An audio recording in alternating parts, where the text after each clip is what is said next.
lo que veo que la gente, y se lo digo porque pues yo pensaba de esta manera, vemos ahí el periodo de 1000 años en el libro de Apocalipsis y nos hacemos la idea de que son literales 1000 años. Porque cuando veamos al Tanaj, pues ahí habla de una era mesiánica. Cada número tiene una representación. Y cuando vemos el número, por ejemplo, como en este caso 1000, un número, un 1 seguido de varios ceros, significa un periodo indefinido. O sea, para siempre, en otras palabras. Un 1 seguido de varios ceros significa eternamente, para siempre. Leolam Baed, para siempre. Entonces, entendiendo esta cuestión de lo que los números representan, podemos en una mente hebrea leer en Apocalipsis cuando dice, y reinará por 1000 años. Está diciendo, y reinará para siempre. Y reinará por siempre, por los siglos de los siglos. O sea, indefinidamente. Y es importante entender esto, amados, porque cuando lo leemos nosotros, especialmente el libro de Apocalipsis, que aunque no lo crea, es un libro completamente judío. Y bueno, vamos a continuar entonces elaborando un proceso de miles de años. Por eso que esta tarea denominada Tikkun, que literalmente significa corregir y perfeccionar la creación, no es fácil, sino un proceso largo y complejo, en especial desde el momento de la entrega de la Torá. Avanza en fases condicionadas de acuerdo a la característica especial de la tarea del pueblo de Israel, a través del cumplimiento de la bendita Torá, o sea, de la ley de Dios y de los misbot, de los mandamientos de Dios, en el transcurso, oiga bien, de todas las generaciones.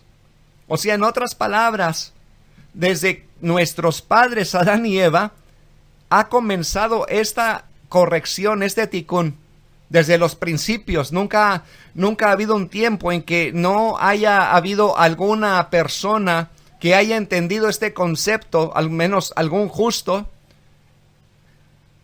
que no haya hecho algo para rectificar no solamente su persona, sino sus alrededores también. Y por eso, cuando decimos esto, que a pesar que para esto fue creado el mundo desde un principio, o sea, para llegar a la plenitud de la era mesiánica, de todas formas, la voluntad del Creador es que esto suceda justo al final de los tiempos. Y yo no sé cuántos de ustedes creen que estamos viviendo ya el final de los tiempos. Yo lo creo con todo mi corazón. Y hay muchas evidencias. Y más que nunca, que nos muestran que estamos ya cerca de nuestra redención, amados. Y yo sé que nos acontece como aquel cuento, donde aquel niño que era pastor de ovejas y venía con sus hermanos, ¿verdad? Y cuando le tocaba el turno a él de cuidar las ovejitas, venía y decía que el lobo, ahí está el lobo, y corrían rápido, todos agarraban piedras y cuando llegaban allá, ja, era una broma, ¿verdad? Y así hizo varias veces hasta que al final llegó bien asustado como las veces anteriores, pero ahora parecía real, pero ellos ya no le creyeron. Que el lobo se está comiendo las ovejas, ya nadie le creyó, y pues era realidad, el lobo sí se estaba comiendo las ovejas, y así nos acontece ahora. Hemos escuchado tantas veces que Yeshua viene, que nuestra redención viene, que Cristo viene, y ya cuando lo oímos otra vez como que se nos resbala, como que ya no tiene el mismo peso que cuando al principio lo escuchamos, amado, pero es necesario que atendamos a la voz del Ruach HaKodesh, del Espíritu de Santidad que está hablando a su pueblo en estos últimos tiempos, porque realmente ya es necesario abrir nuestros oídos espirituales, porque nos está diciendo el Espíritu que pronto está nuestra redención, que está cerca ya, más cerca de lo que nosotros pensamos. Así que, amados, cuando hablamos acerca de que se cumplirá al final de los tiempos, tiene entonces que ser por medio de la preparación de la tarea de todas las generaciones en el transcurso de 6,000 años, o sea, 6 milenios de existencia del mundo.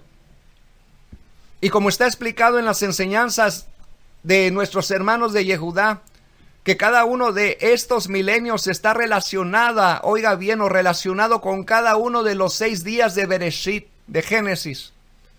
Y de la misma forma que en la obra de la creación, justamente al final, en el 6º día que se crea o se creó el hombre y que fue el objetivo precisamente de la creación, y el hombre, Adán, congregó a toda la creación, como lo leemos en el mismo libro de Adán y Eva, a reconocer, congregó todos los animales y todo, a reconocer y agradecer al Creador y al conductor del mundo.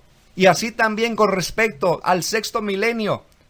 En él se completará todo el trabajo de todas las generaciones. Oiga, ¿y dónde? ¿Qué quiere decir esto? Estamos nosotros al final precisamente.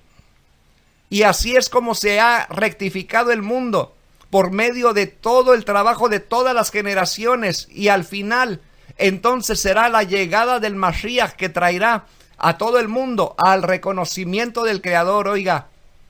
Y todos le servirán unidos en Ejad. ¿Y qué no es lo que Yeshua hizo ya? ¿Qué no es que Él vino por las ovejas perdidas de la casa de Israel? Porque las ovejas perdidas de la casa de Israel se habían ya gentilizado, asimilado. Y Yeshua vino a recordarles quiénes eran ellos. Y por eso, amados, aquí se cumple entonces precisamente la labor del Mashiach, que Él traería a todo el mundo al reconocimiento del Creador. Y dígame, ¿quién no conoce a Yeshua, aunque le conozcan con el nombre de Jesús? Pero saben que es el Hijo del Elohim viviente. De ese Elohim, el Elohim de Abraham, de Isaac y de Jacob. ¿Se da cuenta, amado? Entonces, hay algo tremendo que estamos aprendiendo aquí. Se está cumpliendo toda esta cuestión delante de nuestros ojos. Aleluya. Y es interesante, amado, porque vamos a ver esta cuestión de la rectificación del mundo y su preparación a la época de los finales días que estamos viviendo. ¿Y cómo se realiza? Es la pregunta. Y una explicación abarcadora y básica sobre la esencia de la tarea del hombre en la corrección del mundo y su preparación para la era mesiánica la encontramos entonces en varios escritos. En el lenguaje usual, este trabajo es llamado Abodat Habirurim, que es el trabajo o el servicio de refinación. Y se refiere, claro, a la clarificación y a la depuración. Y es precisamente lo que encontramos que realmente Yeshua ha hecho con nosotros. Y como los discípulos, sus talmidim, los sheliim, los apóstoles, enseñaron esta misma cuestión de la rectificación, no solamente de nuestra alma, sino también de todas las cosas. ¿Se da cuenta? Entonces, amado, pues, la doctrina de los clipot, o sea, de las cáscaras, pero no necesariamente de la pura cáscara, ¿no? Sino también la chispa que cada uno de nosotros tenemos en esa cáscara. O sea, los clipot son cáscaras, o sea, la enseñanza quiere decir que todo en este mundo contiene una cáscara, pero algo en su interior, muy valioso, muy hermoso, que es en sí la esencia de lo que es esa cáscara que vemos por fuera. Entonces, amados, pues, en cada criatura existe una chispa divina. Yo le llamaría una luz, algo que está allí, que el Eterno ha puesto, como su alma, por ejemplo, que dentro de él anhela las cosas espirituales, pero su cáscara, su carnalidad está tan fuerte que se opaca. Esa luz que quiere brillar más y que quiere expresar más y conectarse con el Eterno, pero su carnalidad y sus cosas mundanales opacan esa chispa. Y obviamente, pues es una chispa que el Eterno pone allí para que el mismo hombre pueda seleccionar si obedecer a esa voz interna que de repente le dice, le dicta que lo que está haciendo no está bien, o si verdaderamente comienza a buscar dentro de su ser la respuesta, porque muchas veces la buscamos por todos lados y no nos damos cuenta que en realidad la respuesta está en nosotros mismos. Así que una chispa de santidad del Creador habita pues en cada persona, y esa chispa no necesariamente está revelada en el cuerpo de las personas o de las criaturas, sino que está oculta en su interior, siendo el cuerpo entonces como una cáscara o cobertura que la esconde y en gran medida obstaculiza la revelación de luz de esa chispa divina en su interior. Y cuanto más el cuerpo de la criatura se materializa y brutaliza, pues más se esconde y oculta esa chispa que está depositada en él. Y así entonces la medida de revelación y ocultamiento de esa chispa divina en las distintas partes de la creación fijan la medida de santidad de cada parte. O sea, entre menos carnalidad tú practiques, entre menos cosas mundanales tú practiques, esa chispa va a arder, va a brillar. ¿Se da cuenta? Pero ¿qué sucede? Que la gente que no es espiritual cada vez se opaca más. Y por eso la Escritura nos dice, el impío ensúciese más, pero el limpio límpiese más. Así que en cuanto a las criaturas espirituales, pues ellas tienen cuerpos espirituales transparentes, donde la luz divina irradia a través de ellos y están cubiertos e influenciados por completo por la santidad que irradia en ellos. Pero oiga bien, en oposición a esto, las criaturas de nuestro mundo fueron creadas con un cuerpo material y bruto que constituye una cáscara hermética, y es de lo que estamos hablando aquí, lo que son los clipot, la cáscara, o sea, el cuerpo, la carnalidad, lo material, que no posibilita en absoluto la revelación de la chispa divina que está oculta dentro de esta persona, y por ello, pues no lo siente, ni lo ve, ni lo conoce, ni se reconoce siquiera como parte de la misma creación del Eterno. Se da cuenta, o sea, en otras palabras, llega él mismo a negar completamente la existencia de su Creador. ¡Qué tremendo! Hasta ese punto llega esa oscuridad, y en gran medida este hecho genera la oportunidad de un predominio de las fuerzas de la maldad en el mundo, como se puede percibir en nuestro mundo entonces, como la mayoría de los malvados prevalecen, decía aquel salmista, que veía que todos los impíos prevalecían y prosperaban, y hasta después que se dio cuenta cuál era realmente el final de ellos. Se da cuenta, y así entonces, amados, en este momento entendemos que la cuestión de Abodat HaBirurim, que es el trabajo de refinación, esta existencia, como está planteada, sitúa entonces a la persona frente a su función primordial. O sea, en esto está oculto el contenido de su labor para reparar el mundo y llevarlo hacia su plenitud, que es realmente el trabajo del tikkun, de la corrección que tenemos que hacer. Y esto es lo que se denomina Abodat HaBirurim, el trabajo o el servicio de refinación, cuyo contenido es seleccionar y refinar la materia para elevarla a la santidad, hasta lograr, oiga bien, transformarla en una morada y en un alojamiento para la santidad divina. Yo le llamaría para el Ruach HaKodesh, para el Espíritu de Santidad, que es el que nos ayuda, oiga bien, a este trabajo de corrección o de tikkun o de refinación de esta materia. Es decir, sobre la persona recae la responsabilidad de ablandar esta cáscara, de romperla para refinar y depurar lo tosco de la materia. Oiga bien que por la naturaleza de su constitución es negada a tolerar alguna revelación de santidad. ¿Y no lo ha visto usted? Personas que están carnales completamente, que para nada ellos niegan hasta la existencia del Eterno, y cuando usted les habla de Dios se molestan. Y no tenemos que ir tan lejos. Mucha gente religiosa que solamente dicen que son hijos de Dios por religión, pero cuando le empieza a usted a hablar acerca de Dios les molesta. Es porque su cáscara está muy gruesa. Su clipot, su clipá, en singular, clipot en plural, pero su clipá, su cáscara está muy fuerte.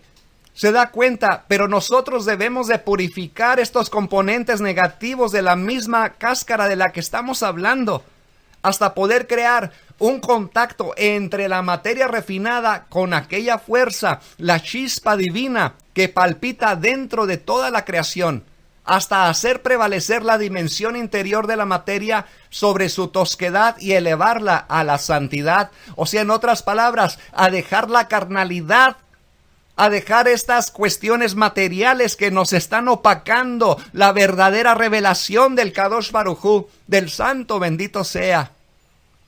Así que comprendemos entonces, amados, que la base y el comienzo de la refinación se inicia en la persona misma, en uno mismo, en nuestro interior. Es verdaderamente nuestro desafío diario frente a las presiones y el medio natural, desarrollando una vida cultural, física y material en contraposición a las aspiraciones profundas del espíritu, del alma, que desea elevar la vida en un rango de santidad mayor. Pero la persona debe refinarse y purificarse a sí misma y doblegar su tendencia negativa, someter, en otras palabras, los deseos corporales a la autoridad del alma, hasta llegar, a que todos sus actos y movimientos se transformen en un vehículo para el alma. ¿Se da cuenta? O sea, esto es lo que es ser una persona espiritual, pero también lo que es hacer la rectificación que los hijos de Elohim tenemos que hacer. Hermana Araceli. Así es que, amados, tenemos que meditar en lo que estamos haciendo. O nos vamos a estar preocupando más, como dice aquí en Mateo 16:25, pues, ¿qué provecho obtendrá un hombre si gana el mundo entero, pero pierde su alma? ¿O qué dará un hombre a cambio de su alma? Porque entendemos que podemos hacer tantas cosas para el hombre. Podemos decirles a ellos qué tan santos somos. Pero eso es lo importante. Lo importante es qué piensa nuestro Padre Eterno de nosotros. ¿Qué estamos haciendo para Él, para su obra? Para nosotros, la conducta que tenemos delante del Eterno. Porque la gente puede decir lo que quiera de usted. Lo que importa es qué dice el Padre de nosotros. Eso es lo importante. De que trabajemos en esa rectificación de este mundo que se está perdiendo. Enseñarle a aquellos lo que es más importante en esta vida. Porque muchos se levantan y desde que se levantan en la mañana, solamente con mirar al cielo y mirar que está nublado, ya están frustrados. Pero no se trata de eso. Lo que se trata es de que nosotros tenemos que entender, de que tenemos que mirar lo que el Padre ha hecho o lo que nos ha dicho de su creación y mirar lo hermoso de esta vida. Hacer de este día que Él nos ha dado un día hermoso. Exaltar al Eterno. Darle las gracias a Él desde que nos levantamos. Poder ayudar a nuestro prójimo. Tiene que traer alegría a nuestra alma, a nuestro espíritu. Cuando nos esforzamos por rectificar las cosas que hacemos día a día. Por eso es que nosotros vivimos de día en día, de semana en semana, de Shabbat en Shabbat, de mes a mes, de Rosh Hodesh a Rosh Hodesh, de fiesta en fiesta. ¿Qué quiere decir? Que siempre tenemos que estar listos a hacer una rectificación. O sea, cometimos un error, cometimos algo, porque todos lo cometemos. Pero no nos quedamos allí. Esa es la diferencia. Que tenemos que hacer una rectificación de lo que hicimos para poder que en aquel día no nos pidan cuentas. Aquí tenemos que ponernos a cuentas Porque si no nos pusimos a cuentas aquí, entonces allá va a ser, yo les diría que se pongan a cuentas aquí. Aquí tenemos que ponernos a cuenta. Por eso dice que el que se humilla será exaltado. Entonces es tan importante que enseñemos a aquellos lo que debemos de hacer. Y es el problema que pasa muchas veces, por ejemplo, en parejas, que tienen cierto problema, pero por no conocer del Eterno, ahí están viviendo una vida amargada. No se perdona uno al otro y terminan hasta separados. Pero no es lo que el Padre quiere. Por eso nos dejó su Torah. Por eso cuando vemos a los Shelihim, a los apóstoles, cuando le preguntan ¿cuántas veces perdonaré a mi hermano? ¿Hasta 7? No te digo hasta 7, sino hasta 70 veces 7. O sea, la rectificación que debe de haber siempre. Buscar siempre esa rectificación. Buscar siempre la shalom de tu hermano. Buscar siempre la manera de que nos podamos gozar. Porque si el Mashiach nos trajo ya esa bendición, porque recuerde que la paga del pecado es muerte. Y antes no había esa rectificación, tenía que pagarse con la vida. Entonces, si ahora Él nos ha traído esa bendición de atraernos a Él, atraernos a la Torah, para que sigamos esas instrucciones de vida y podamos vivir en shalom, porque eso de estar guardando cosas pasadas en nuestra vida no es del Eterno, no es parte del reino mesiánico. Eso es parte de antes que Yeshua viniera, y nosotros tenemos que hacer cambios en nuestra vida y enseñarle a los demás cómo poder cambiar esa vida y vivir una era mesiánica de alegría. Aleluya, así es, amada hermana. O sea, como estábamos diciendo anteriormente, la persona debe refinarse y purificarse a sí misma, doblegar su tendencia negativa, someter los deseos del cuerpo. ¿Se da cuenta? ¿Por qué? Para que sus actos y movimientos sean lo que transformen su vida. ¿Se da cuenta? O sea, y cuando, como dicen ahí en inglés, if mama ain't happy, ain't nobody happy. Como dicen, si mamá no está contenta, nadie está contento. Y así también, nosotros en la Kehilá de Yeshua procuramos ser un ejad, procuramos de estar siempre en un mismo sentir. Pero si hay alguien que no lo está, pues claro, todo mundo se aflige. Somos un cuerpo, ¿cómo no? ¿Verdad? Pero bueno, seguimos adelante. Entonces, nosotros debemos refinar nuestro caminar. Por eso dice la Escritura, en todos tus caminos, conócelo a Él. O sea, considéralo a Él, en otras palabras. O sea, que todos tus hechos deben ser en el nombre del cielo. O sea, como que el Eterno te está mirando todo lo que tú estás haciendo. Y la pregunta que surge en este momento es ¿cómo puede entonces el creyente elevarse y vencer, oiga bien, las características naturales de su composición material? ¿Cómo podemos vencer esta materia, esto físico? Pero fíjese bien que esta pregunta ni se pregunta entre los creyentes en Yeshua. Esta pregunta no se pregunta. ¿Quién nos va a ayudar? Dicen ellos. ¿O cómo le vamos a hacer? Pero recuerde que Yeshua nos enseñó cómo hacerlo. Y esta es la gran ayuda que nosotros hemos obtenido.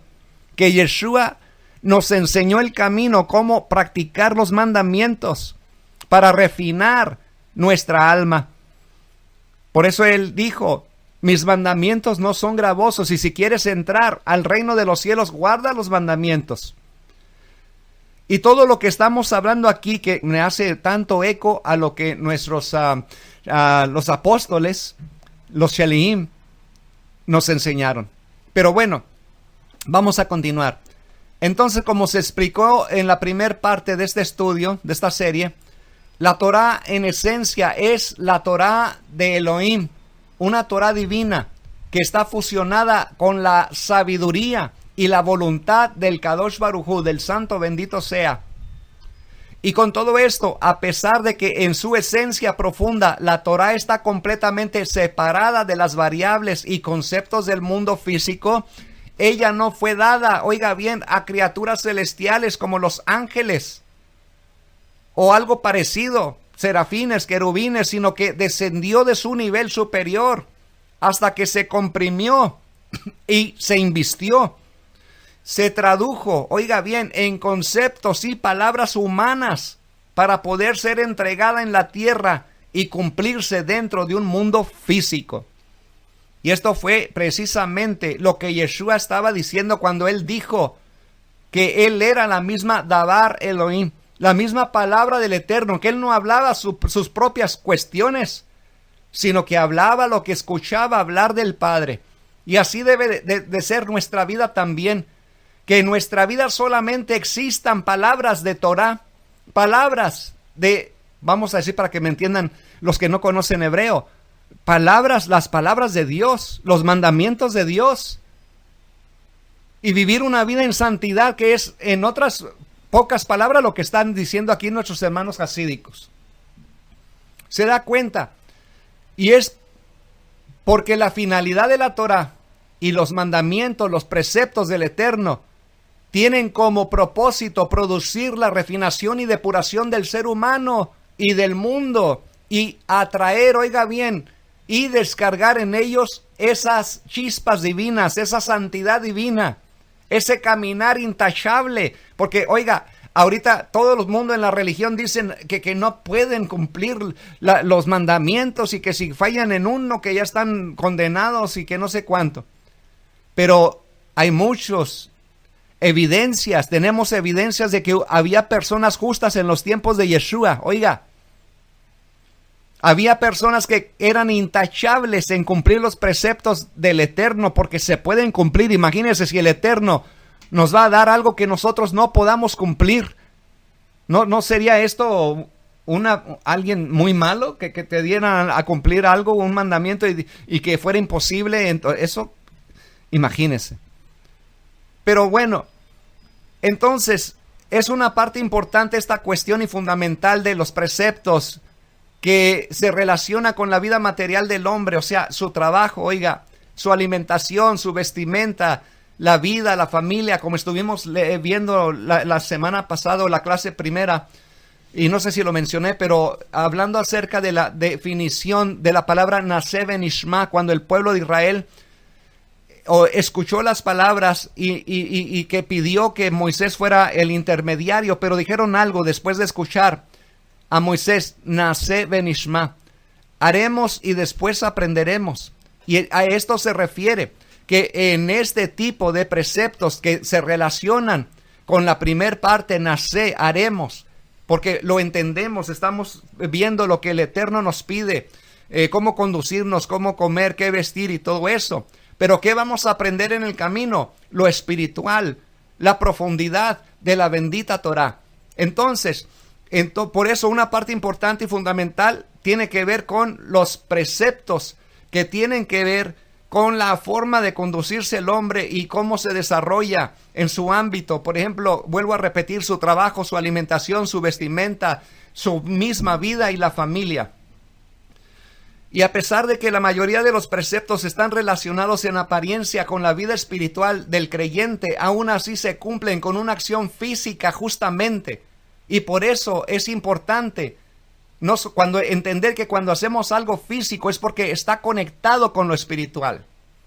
Se da cuenta cuando prendemos una menorá, cuando hacemos la oración de la mañana, de la tarde. O sea, son cuestiones, amado, que también en los cielos se están realizando. Y bueno, vamos a tomar una pausa porque hemos aquí completado un segmento, pero vamos a regresar